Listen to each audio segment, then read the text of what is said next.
Surat kabar Zionis Israel Hayom mengungkapkan salah serang terbaru yang dilakukan pasukan rezim Zionis di Gaza. Israel Hayom pada Jumat 8 Desember 2023 melaporkan sebuah helikopter serbu Apache pasukan Israel membombardir sebuah rumah di Gaza. Namun ternyata rumah tersebut berisi tentara Israel. Serangan tersebut dilakukan karena pilot helikopter mengira di dalam rumah terdapat orang Palestina. Akibatnya, seorang tentara rezim Zionis terbunuh. Setelah insiden itu, koran Israel yang lain, Yediot Ahronot mengumumkan jumlah korban tewas maupun luka yang terkena serangan tentara sendiri. Disebutkan, sejak awal perang di Gaza, seorang tentara Israel tewas ditembak teman sendiri dan puluhan lainnya terluka. Menurut Yediot Ahronot, meningkatnya angka salah tembak di antara tentara Israel memaksa angkatan bersenjata rezim Zionis tidak menjelaskan detail peristiwa. Pasalnya, mereka dinilai takut memicu kemarahan keluarga para tentara. Angkatan bersenjata rezim Zionis mengumumkan sampai sekarang jumlah tentara Israel yang terbunuh dalam operasi darat di Gaza mencapai 94 orang. Sementara total tentara Israel yang tewas sejak 7 Oktober menembus angka 420 orang.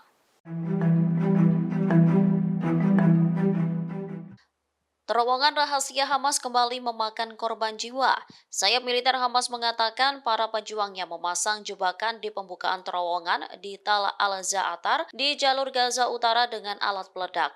Faksi perlawanan mengatakan bom tersebut diledakkan di antara sekelompok tentara Israel yang tiba di lokasi. Jebakan itu merewaskan dan melukai beberapa tentara Israel. Tentara yang terbunuh diantaranya Sersan Utama Galmer Eisenkot, putra Gadi Eisenkot yang merupakan mantan kepala staf Israel dan menteri saat ini pada Kamis 7 Desember 2023. Brigade Al-Aqsa mengumumkan tanggung jawab mereka atas operasi yang menyebabkan kematian Eisenkot. Sementara media Israel juga melaporkan pembunuhan Maor Johen, keponakan Gadi Eisenkot. Ini merupakan keberhasilan Hamas pada hari ke-8 konfrontasi sejak dimulainya kembali agresi Israel di jalur Gaza. Di hari yang sama terbunuhnya Eisenkot, Hamas juga melakukan penyergapan yang mengakibatkan terbunuhnya pasukan Israel. Tentara yang terbunuh termasuk pasukan terjun payung dari Batalion 699 Brigade 551. Batalion 669 adalah unit penyelamatan taktik khusus di IOF yang tentaranya menerima pelatihan infiltrasi taktis tingkat lanjut dan peperangan kota.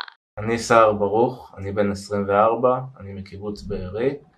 Pada Jumat 8 Desember 2023 malam, Brigade Al-Aqsa menerbitkan adegan yang menunjukkan gagalnya upaya Israel untuk mencapai tentara Israel yang ditangkap Hamas Sa'ar Baruj.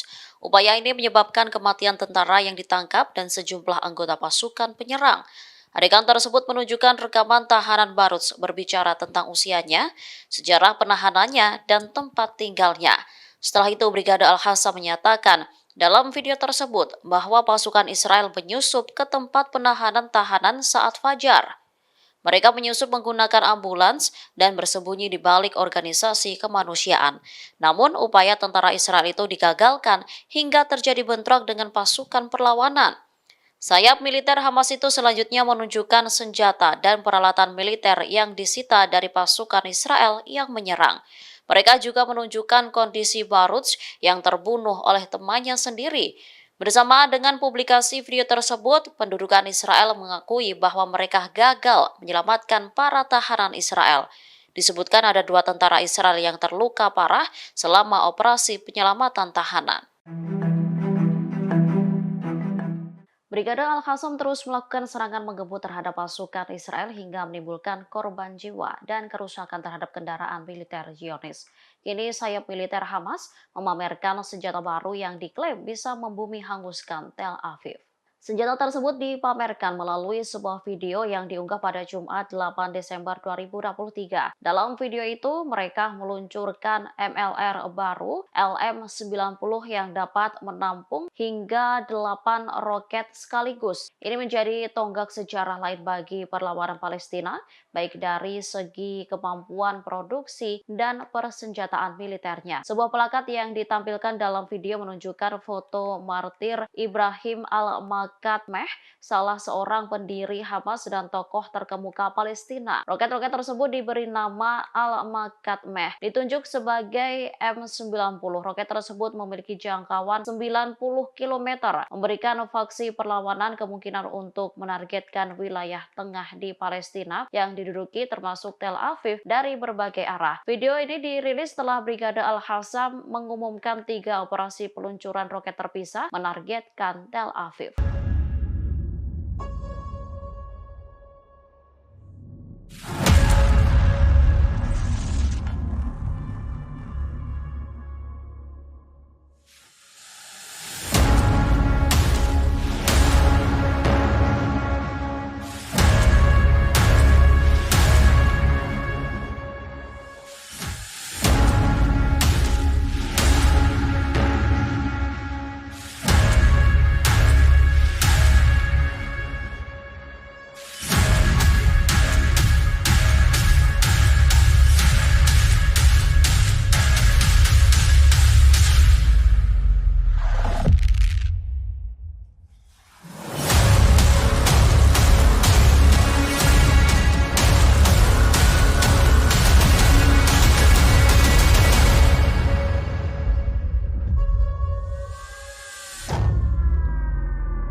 Brigade Al-Qassam terlibat bentrok dengan pasukan pendudukan Israel di poros kota Gaza.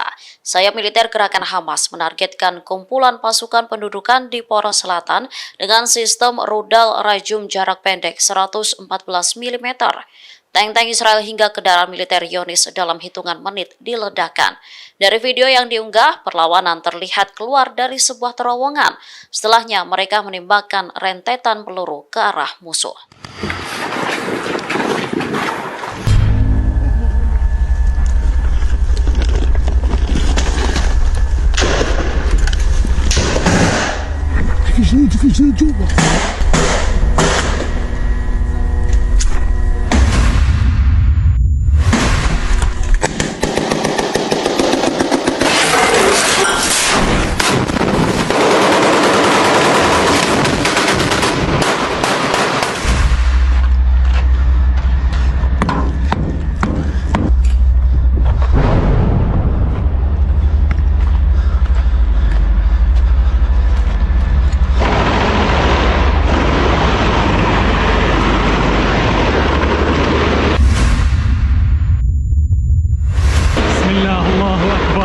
بسم الله الله أكبر بسم الله الله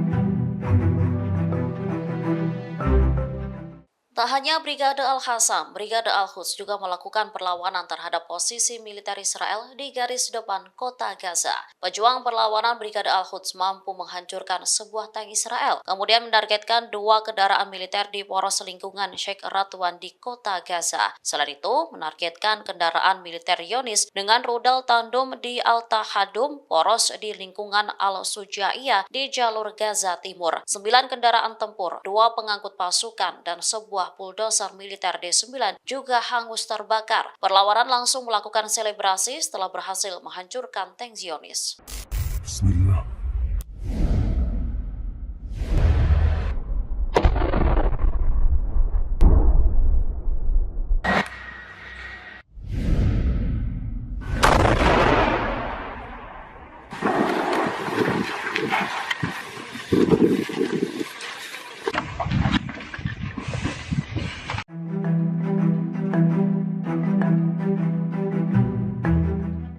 Juru bicara militer Brigade Al-Hassam Abu Ubaidah menyebut para pejuangnya berhasil melumpuhkan pergerakan tentara Zionis di jalur Gaza. Selain itu, mereka juga meledakkan rumah pendudukan Israel melalui sebuah terowongan. Pada Jumat 8 Desember 2023, Abu Ubaidah menyebut perlawanan mampu menghancurkan 21 kendaraan militer seluruhnya atau sebagian. Puluhan kendaraan tempur itu dihancurkan di semua front pertempuran di jalur Gaza selama 24 jam terakhir. Ia membenarkan bahwa pejuang perlawanan meledakkan sejumlah terowongan dan rumah milik tentara pendudukan. Mereka juga menghancurkan kerumunan militer dengan mortir dan rudal jarak pendek. Selanjutnya mengarahkan serangan rudal yang intens ke Tel Aviv dan sasaran lainnya. Pasukan pendudukan dan kendaraan militer yang menembus area konsentrasi ditembak dari jarak dekat. Akibatnya sejumlah tentara Israel dilaporkan tewas. Menurut Abu Ubaidah, para pejuang perlawanan juga menggagalkan upaya untuk membebaskan tentara Israel yang ditangkap, yaitu Sa'ar Barut. Upaya tentara Israel untuk membebaskan sandera malah membuat Barut terbunuh.